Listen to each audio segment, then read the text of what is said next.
Da qizingiz xamir yoyishni biladimi o'zi? Voy oyijon, o'qluvsiz qo'limda boplab yoyib tashlayman. Katta xamir o'qluvda yoyolmayman deydigan qizlar uchun xamirni katta qilib qo'lda yoyishni o'rgatib qo'yaman. Iludan issiqroq suvimizga tuz solamiz, un solamiz, o'rtacha qattiqlikda xamir qilamiz. 20 minut xamir tinguncha nachinkasini qo'rib qo'yamiz, chunki xamir juda ingichka bo'ladi, qirsillab chiqadi, pishmay qolishi mumkin. Piyoz, go'sht, kartoshka, bolgarskiy, tuz, murch, zira, chala qovurasiz, olib qo'yasiz. Tingan xamirni zuvalaga bo'lib, ozgina un bilan yoyib olamiz-da, katta qilib yubormaysizlar.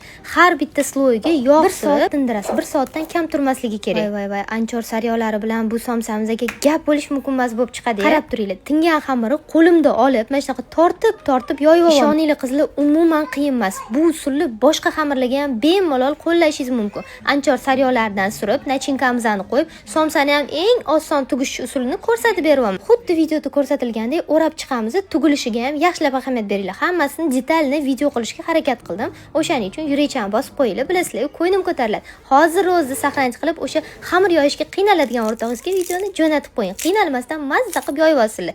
Bemalol manti xonimlarga ham shu usulda yoysanglar bo'ladi. Ish ko'p emas, rassa oson qilinadi. Hozir o'zida yurakchani bosib qo'ying, bilasiz, ko'nglim ko'tariladi.